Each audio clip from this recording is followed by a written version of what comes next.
हम कहते कि कैसे सुत गए है नहीं समझ बात कि मुंबई महाराष्ट्र में रतिया दिनवा जगते रहेला।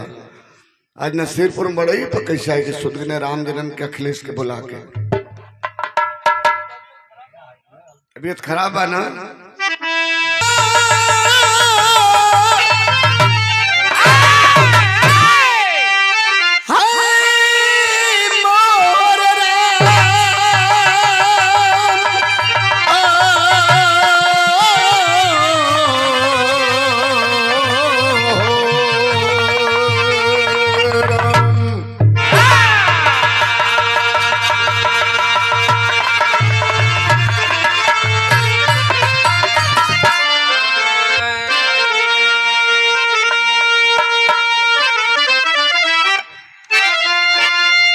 चार लाइन भूमिका में भाव है और बिल्कुल सुबह हो गल बा 4:30 बजे था। 10-15 मिनट में बिल्कुल अजोर हो जाई। पहले के बिरहा 9 बजे तो खो भीम बाबू बतलो कि अब वो 5-6 बजे तक खोला।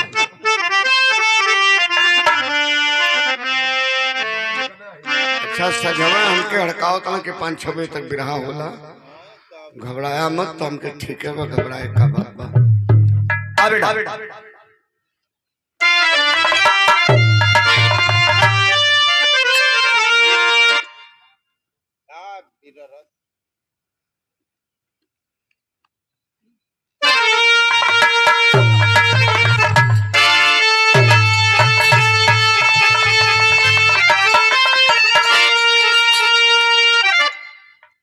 भूमिका में भाव है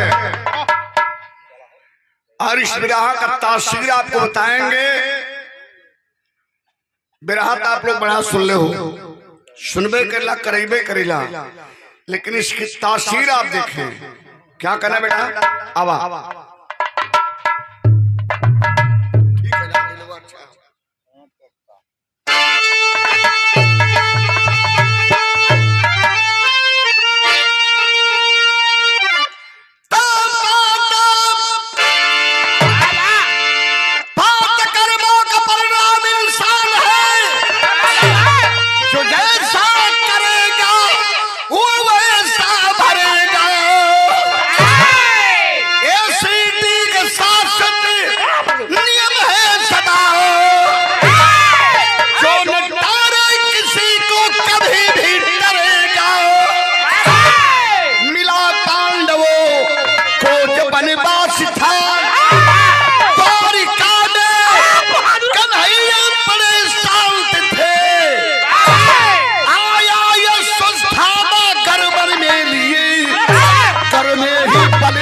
के सिद्धांत थे।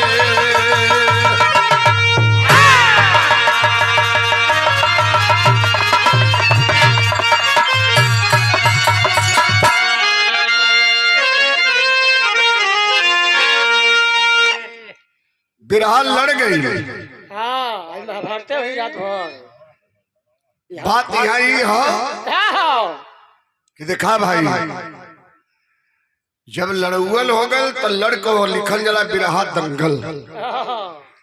हमान का कुल संबंध, लेकिन अखाड़े में बाप बेटा के ना दिखला। अखिलेश बचाया तोरे बिरहा के, हमारे बिरहा दहीने से दरे रह जाते। हाँ भीम भैया सुना तनीसा, हम सोचा थी कि तू लोग कब कब बीरस बीरस के लिए हुआ तो तनीसा रूप बीरस के दिखाई दे। गौर करिएगा, कभी लिखते हैं कि पाता कर्मों का परिणाम इंसान है, जो जैसा करेगा वैसा भरेगा। इस सृष्टि का शाश्वत नियम है सदा, जो न तारे किसी को कभी भी डरेगा। मिला पांडवों को जब वनवास था, द्वारिका में कन्हैया परेशान थे। मन में लिए कर्म में ही फले उसके सिद्धांत थे। बिरहा में बड़ी बेजोड़ गीत लगल मास्टर। कौन गीत बात है तब?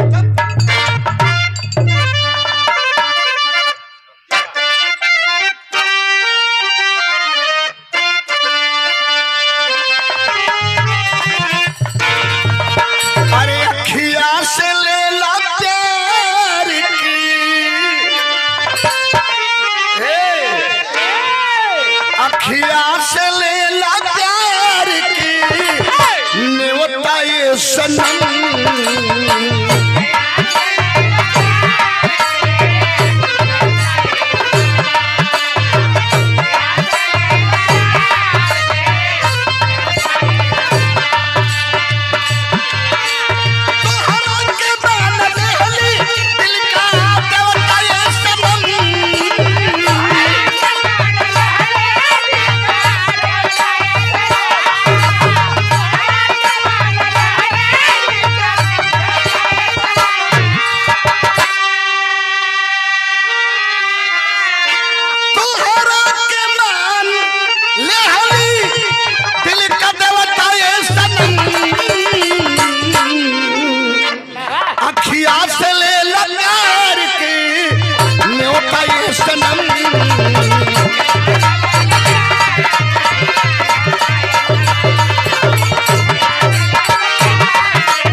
द्वारिकाधीश बन करके भगवान श्री कृष्ण द्वारिकापुरी में बैठे हैं।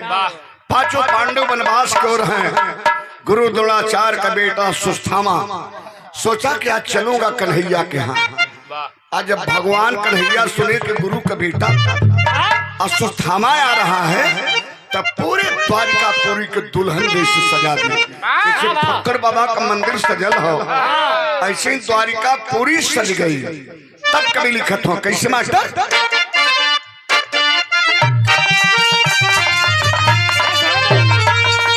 अरे स्वागत में द्रोण बेटा की, स्वागत में द्रोण बेटा की नगरी सजल रहल।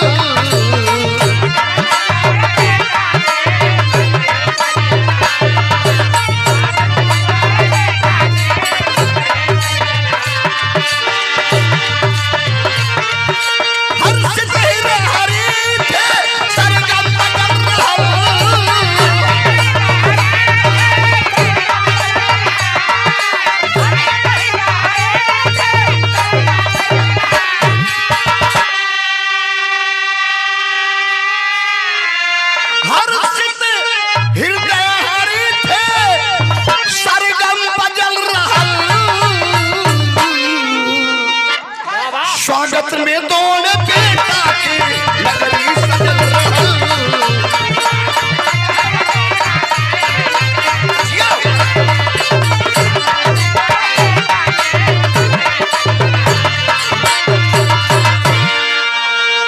शाम के मेला में पहुंचा अश्वत्थामा। पूरी नगरी भगवान दुल्हन के जैसे सजवाए हैं। शाम से सुबह हो गए, एक दिल में अरमान लिया है बाबा क्या सवेरा जब पहल तब भगवान के समीप गए और जा करके सुस्थामा गुरु द्रोणाचार्य का बेटा को बात कहा। भगवान कन्हैया से क्या कहा मास्टर?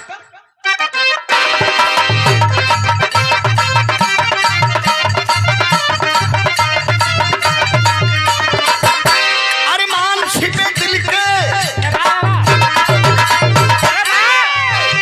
अरमान छिपे दिल के अधरों पे चाहे आना, मिलता न गौण सुखो कोई वहां बहाना। रजनी गुजर गई है। बाबा रजनी ई कहिया भैया अवन कलिया बिहार लाई ऐसा चुहकल जाए। पहले का भाव समझिए। रजनी माने रात होला, रजनी गंधा के गुटका होला, रजनी गंधा के अगरबत्ती होला कि रजनी गंधा मोहनिया बिहार का गायिका है।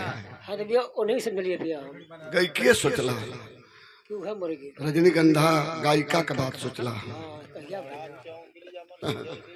क्या बात है। ओके मत सोचा तो सवेरवा सवेरवा चला वही था उतार दे बनारस में जाके दुगार कलिया कलिया के गुजर गई के जियत बाहर जा। अबले हम लाइन पूरा के लिए हुई। रजनी गुजर गई है करवट बदल बदल की, अनुरोध होते दोरी बोला बचल मचल की। ब्रह्मास्त्र मेरा माधव स्वीकार कीजिए, ब्रह्मास्त्र मेरा माधव स्वीकार कीजिए, बदले में हमको अपना यह चक्र दीजिए। सवेरा जब है तो जाके भगवान कन्हैया से सुस्थामा कहा, क्या कहा? हे कन्हैया, हे नटनागर, हे गिरधर, वाह एक अरमान लेकर आया हूँ। बाबा क्या? भगवान कलन के कहिए गुरु के पुत्र, गुरुदेव कहिए क्या अरमान लिए हैं? कल आई हमार ब्रह्मास्त्र लेला, एकरे बदले में अपन चक्र हमके देना। भगवान कन्हैया चौनिया मुस्कान लेने एगो बात कहले, का कहले मास्टर?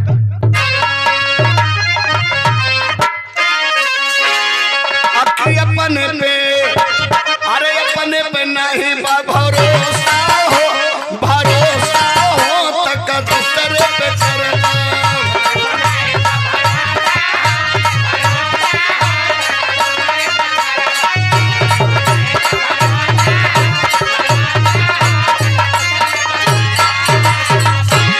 अरे चक्रवा हमार तो से कबो नहीं चली है, चक्रवा का ब्रह्मास्त्र कुछ नहीं करी है।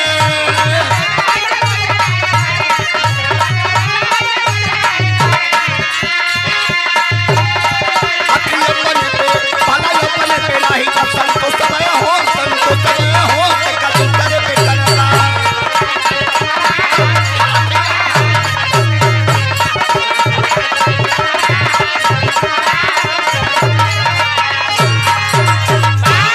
भगवान श्री कृष्ण कहे, हमार चक्र जिंदगी में तो उससे कबो चलबे न करी, और हमारे चक्र का तोहार ब्रह्मास्त्र कबो कुछ हो करबे ना करी। एकदम छवा हो चाहे कोनो बिरहा हो। बाबूजी लोग ये भैया देखा बिरादरी बात के ना तो जाते के जात, अरे भैया मन गरीब जा छोड़ा।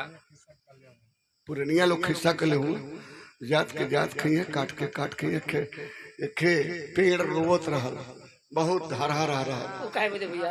काहे बदे बताई? काहे बदे? कहलस के भी आज हम कटे वाला है, लेकिन के हिम्मत कहाँ बा कि काट देते टंगिया के कुल्हड़िया के। कल एके कहा हिम्मत बा कि काट देते, लेकिन मन हमार बिरादर लगल हो, यही से हम रोवत है कि बिरादरवा न साथ देते सरवा काटी न पावा। टंगिया में कुल्हड़िया में लकड़ी के बेट लगल रहल, तो रोवत रहल कि हमार बिरादर एक साथ देते, यही से हमके काटा था। सवेरे टाइम है, बुरा मत मनिया जा बिरादर भाई लोग। गवैया बजवैया हुआ तनिसा। अब देखा हम शुरुआत में लिख कली भी आई लाइट हटा के तने वहाँ बांधा, ये कपारे पे जो हर हर हर गिरत हुआ। अच्छा चेहरा यहाँ बा, लाइट वहाँ बा, ता ठीक है कुल बीत गल, बढ़िया बीतल, तनी सहयोग के बढ़िया है। सुन जा, गौर करेंगे बाबूजी लोग। कला जिंदगी में हमार चक्र तो से कबो न चली, चक्र का ब्रह्मास्त्र तोहार कुछ करबे न करे। ये भैया गुरु के बेटा सुस्थामा के नागवार लगल, तम तमा करके खड़ा हो गया। कला रे कन्हैया चक्र पर घमंड हो गल, तो सुना हमार बात सुना। तर्ज यहाँ वो लगल मास्टर, तोरे जन्म के पहले गौया लोग कौन गीत बा, कोनो दुल्हन अपने दुल्हा के समझावत रहली। का समझावत रही बाबू? आवा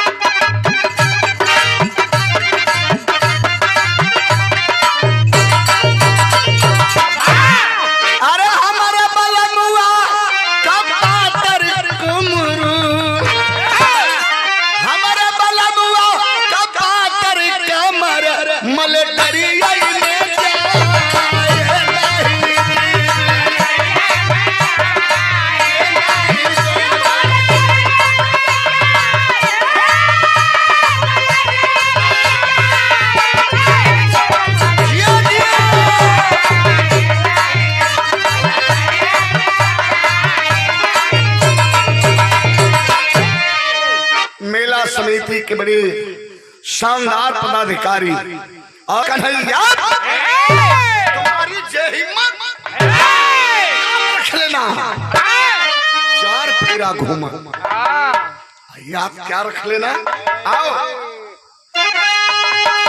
अरे यही है समैया, होई है लड़ैया, अरे यही है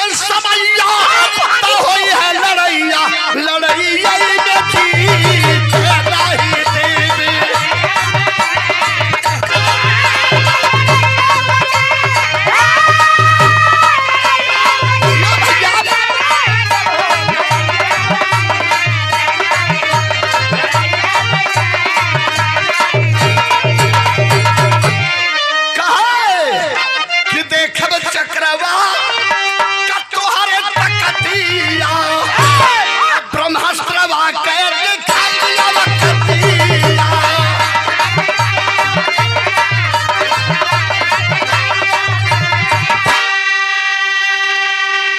अरे अपने मुहे अपन कैला बड़ैया लड़ैया जी मैं नहीं देवी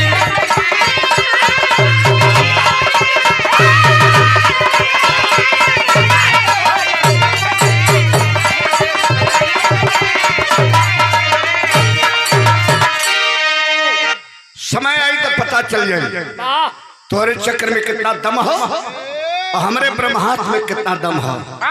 भगवान कल समैया खुद बताई तो कैसे कहना पड़ा अरे समैया खुद बताई तो अरे समैया खुद बताई तो करब इंतजार हंस करके कहे कन्हैया रे कन्हैया रे कन्हैया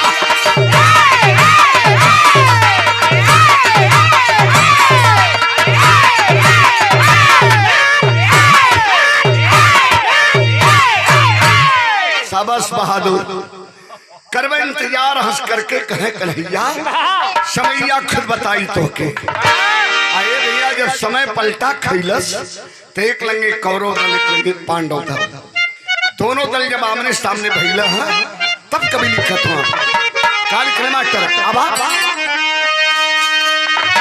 भइली कौरव पांडव पीछे भारत में समारिया रे भारत में टूटल दुर्योधन के कामारिया हो रहा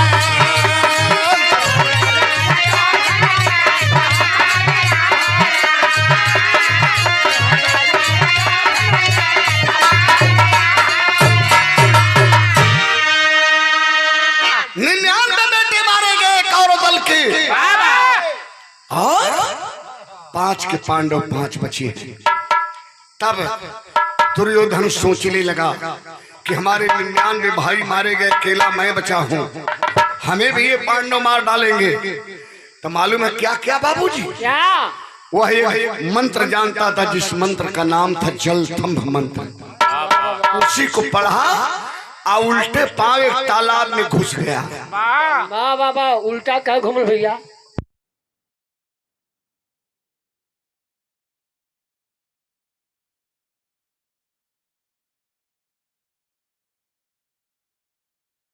शानदार 100 रुपए का आशीर्वाद प्रदान किए हैं जन्मभूमि के। और वही पता लगाते लगाते जानते कौन पहुंचा? गुरु का बेटा सुस्थामा। कहा अरे दुर्योधन, तेरे गदा के टंकार से काल भी दिशा बदल देता रहा और तू जल में जी रहा है। निकल बाहर, मैं तेरी क्या मदद करूं? बोल हमें आदेश कर। कल है गुरु का बेटा। कहा दुर्योधन करे सुस्थामा, तू गुरु का बेटा है, हमारी मदद अगर करना चाहता है तो जाओ 5 पांडवों का सर काट करके ले आओ, तब मैं मानूंगा कि हाँ तूने मेरी मदद किया है। ये भैया कहा कि यूं गया यूं काट कर लाया। आज पहुंचल बाबूजी खेमा के पास, आधी रात का वक्त रहा, तब भगवान शिव के त्रिशूल वहां पहरा दे रही थी। बगल में जब देखा तो द्रौपदी का खेमा था। द्रौपदी पांडवों के 5 बच्चों को लेकर के सो रही थी। तो द्रौपदी के सर बिछा करके कहीं वार मारा, पांडवों के 5 बच्चों का गर्दन करके धड़ से अलग हो गया और उठाया ले जा करके तालाब के पास रख दिया। कहा ले रे भाई दुर्योधन, कहा मैंने 5 पांडवों का सर, पहचान कर दे। दुर्योधन गणित लगावे लगल। जहां धर्म को जानने वाला धर्मराज हो, गदाधारी भीम हो, गांडीवधारी अर्जुन हो, वो छलिया कन्हैया हो, बड़ा झटके में काट लाया। कहा देख भाई, देखूंगा नहीं, चेहरा नहीं देखूंगा, हमारे 99 भाइयों को मार डाले हैं सब, लेकिन केवल भीम की खोपड़ी हमारे हाथ पर रख दे। जरा आजमाइश तो करूं। गुस्सा में लाल, तब भीम के बेटुआ का खोपड़िया तनी बड़ी रहा। ये भैया कोई भीम के बेटवा को खोपड़ी उठा करके दुर्योधन के हाथ पे रख दिया। गुस्सा में लाल दुर्योधन दबा देलस। आइए बाबू जब दबौलस तब भीम के बेटवा का खोपड़िया प्लास्टिक के गेदा जिसन पिचुक गई, गुद्दी निकल के छिटा गई।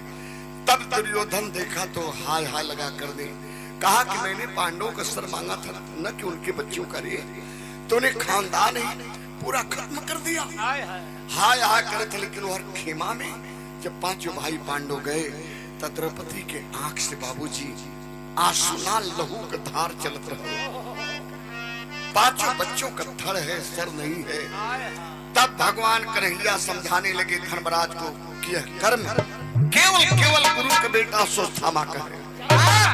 तब धर्मराज कले रे भैया भीम हमें जिंदा चाहिए, गुरु का बेटा अश्वत्थामा जहां मिले जिंदा हमारे सामने एक बार हाजिर कर दो, मेरे बच्चों का सर काट ले गया रे।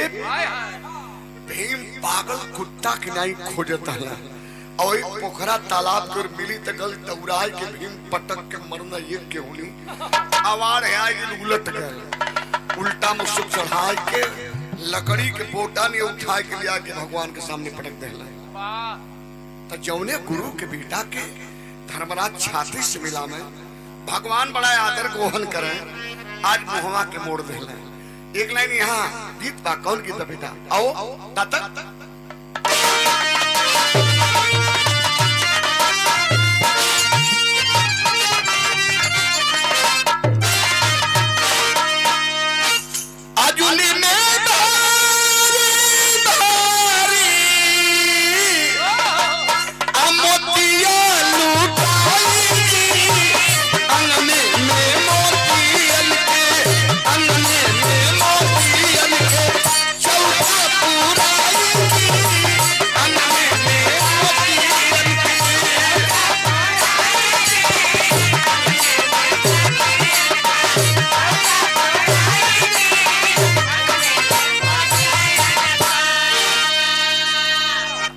जौने गुरु के बेटा के धर्मराज छाती से लगाओ हो भैया, आज मुहवा मोड़ देना। तक कभी लिखा था किसी बाबू धर्मराज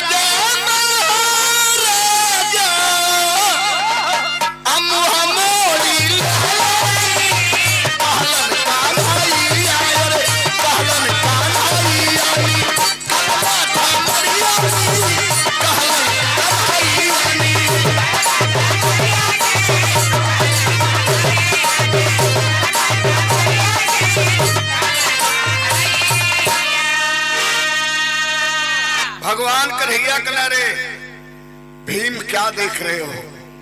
अरे यही तो है जो तुम्हारे बच्चों का सर काट कर ले गया। ये काम करो, जिस तलवार से तुम लोगों के बच्चों का सर काटा था वह तलवार इसके फेटा में पड़ी है, निकालना बाहर। अरे वाह! और खोल दो इसकी खोपड़ी, इसकी खोपड़ी खोलो, इसके माथ पे एक मरी है, उस मरी के निकाल कर हमें दे दो, तब मैं बताता हूँ। भीम पटक के और चढ़ कोई छाती पर लगल खोपड़ी खोले होकर कैसे मास्टर छुरिया से चीरा भीमा मरिया निकाल दी।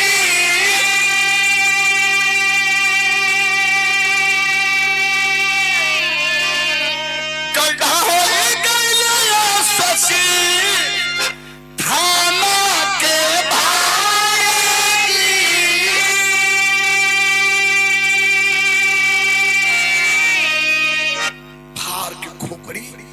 निकाल के माथ के मड़ी और वो मड़ी भगवान कन्हैया के हाथ में दे दी।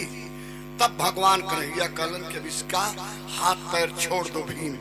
हाथ पैर जब छूटल बाबू तब मड़ी हीन जैसे पानी बिन मछली तड़पैले, जल बिन मीन तड़पती है, वैसे मड़ी हीन अश्वत्थामा तड़पे लगल और कहले रे छलिया कन्हैया तूने हाथ पैर बंधवा करके माथ की मड़ी निकलवा लिया। याद रखना परसों पहले मेरे और तेरे बीच में एक वादा हुआ था, तू अपने चक्र की ताकत दिखाएगा, मैं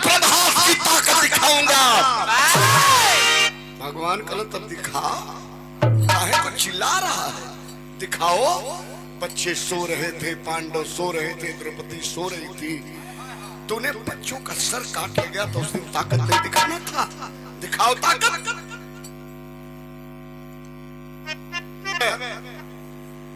भगवान कला की ताकत दिखा तो कलर छलिया कन्हैया, बात का तो सर काट ले गया, लेकिन एक बचा है, एक बचा है रे।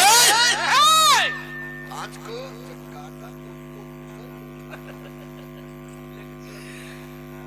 एक बचा है और उसको तुम्हारे आंख के सामने खत्म करूंगा। दम अगर है तो बचा ले। कहा कहले बाबू तने हई देखा है कैसे मास्टर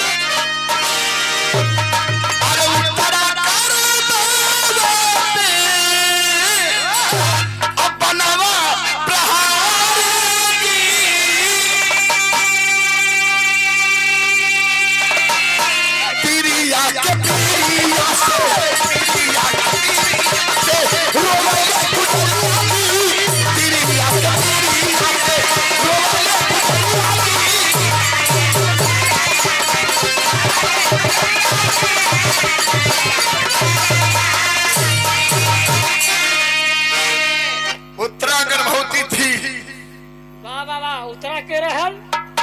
अर्जुन की विधवा बहू, अभिमन्यु की विधवा दुल्हन। उत्तरा जब अभिमन्यु मारा गया तो सती होने जा रही थी, लेकिन उसके पेट में गर्भ था। उसी गर्भ के चलते पांडव परिवार ने रोक दिया कि नहीं बहू, तुम्हारे पेट में पांडव कुल की एक निशानी है, इसके लिए तुम्हें जिंदा रहना होगा। आज वही उत्तरा के गर्भवे पर चलाई तो दहलस ब्रह्मास्त्र। उत्तरा के गर्भ पे जब ब्रह्मास्त्र चलाया तो उत्तरा काटल पेड़ किनाई और राज की धरती पे गिरल है। आ गिर के रोत है, भगवान कन्हैया के याद करते। कैसे बेटा बढ़ल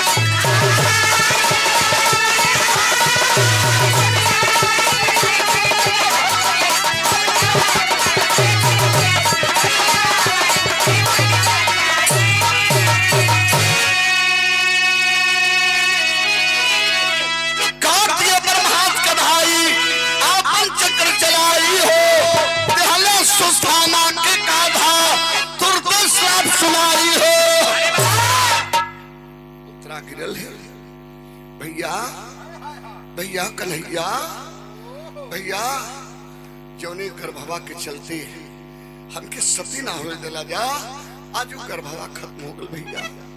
भगवान चला करके चक्र उत्तरा के गर्भ पे लगा, ब्रह्मास्त्र को काट दिए।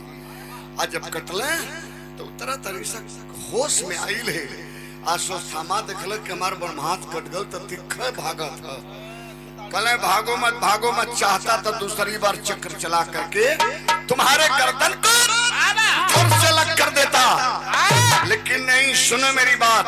कहा कले मास्टर एक श्राप लेते जाओ, कर चक्र नहीं चलाऊंगा लेकिन श्राप लेते जाओ। का श्राप देख ले मास्टर।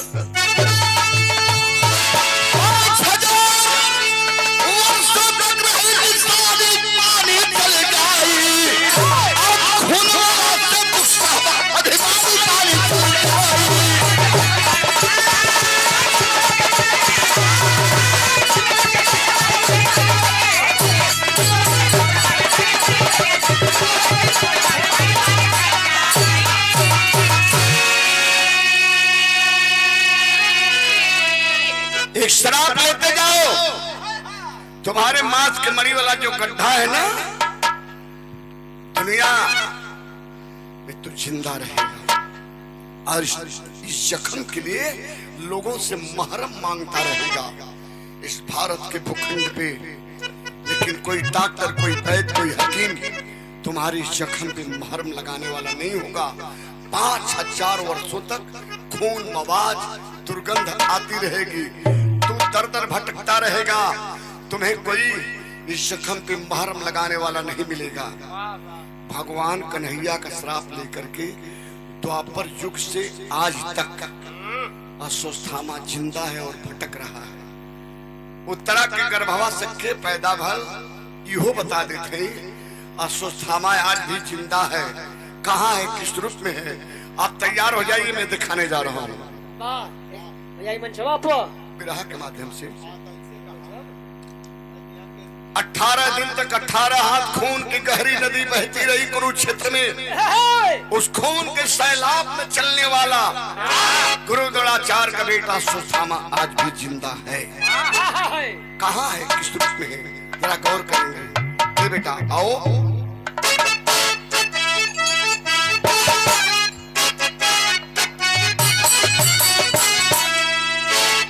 वही गर्भवा में बच्चा मर गया। उत्तरा के गर्भ में, गर्भ पे जब ब्रह्मास्त्र लगा तो गर्भ के अंदर का बच्चा मर गया। आज जब बच्चा मर गया तो भगवान कहे कि इस गर्भ पे शक्ति का परीक्षण होगा। आज शक्ति के जब परीक्षण भयल तो गर्भ के अंदर बच्चा जिंदा भयल। आज जब जिंदा भयल तब निकलल तो बच्चा का नाम क्या पड़ा, गौर करेंगे बाबू।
सुनिए बाबूजी लोग, गौर करिएगा।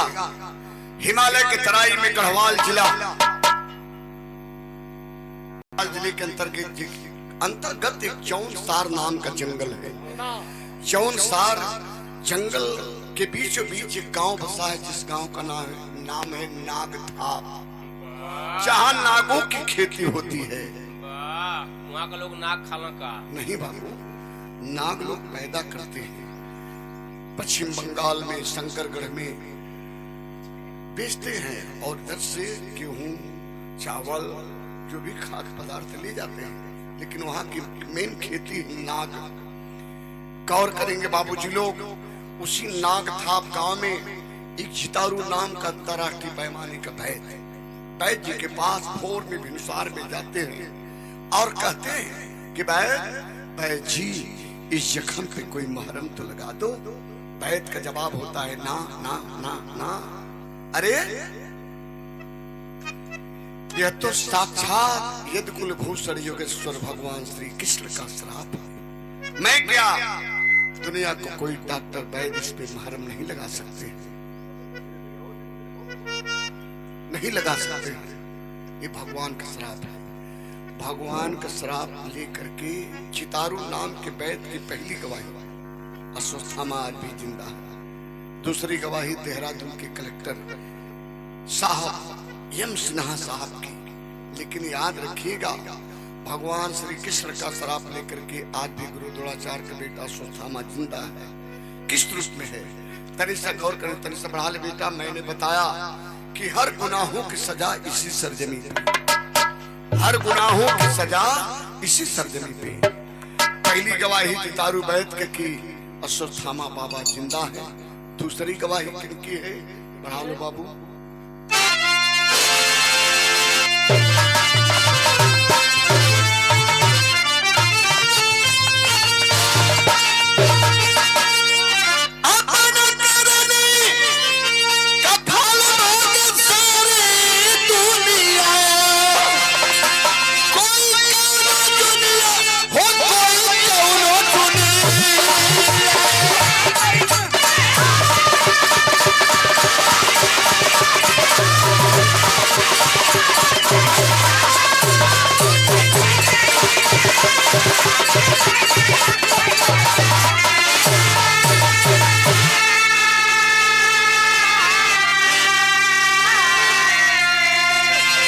हम है आप हो, दुनिया का कोई लोग हो, अपने करने के फल भोगे सारी दुनिया। कोई कौनो दुनिया बाबू, कोई कौनो दुनिया। देहरादून के डिप्टी कलेक्टर की गवाही, अब है भटकेला वहां दोनी बल के राही। दिनवा दहावेलन विद्वान गुनिया। विश्व गुरु स्वामी परमहंस अड़गड़ानंद महाराज जब गुरु हैं, मिर्जापुर जनपद के चुनार विधानसभा के सतेशगढ़ के पहाड़ी में आश्रम है, लेकिन पूरे विश्व पे नजर है। उन्होंने यथार्थ गीता लिखा है और यथार्थ गीता में व्याख्यान किए हैं। महाभारत की लड़ाई बीते हुए अगर पूरा 5000 हुआ, 5000 वर्ष पूरा हो गया तो अश्वत्थामा के माथ से मरी वाला गड्ढा समाप्त हो गया। लेकिन अश्वत्थामा आज भी जिंदा है, वह अमर है। वाह वाह वाह, वो कैसे? धरती पे आज भी 7 अमर हैं। वाह वाह वाह, कौन कौन? आल्हा, अश्वत्थामा, कृतवर्मा, कृपाचार्य, भगवान परशुराम, शंकर जी, हनुमान जी। ये पांच ये अमर है। लेकिन 2 रुद्र अवतार हैं, शंकर जी, हनुमान जी। ये हर युग में रहे हैं। आल्हा, अश्वत्थामा, कृतवर्मा, कृपाचार्य, भगवान परशुराम, ये 5, और शंकर जी, हनुमान जी 2, 5 2 7। ये लोग रुद्र अवतार हैं, 2 लोग। तो क्या कहना मास्टर?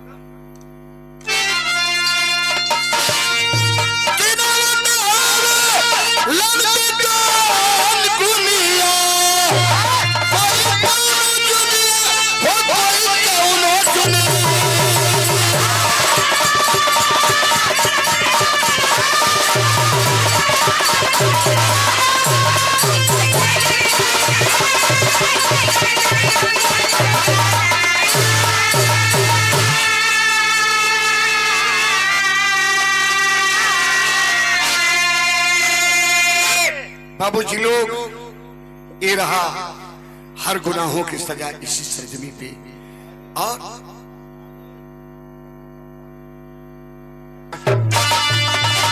मोहम्मद राम सोच सिंह सुबदन की बानी कथन करे हरिद्वार संगमिका जी सोला।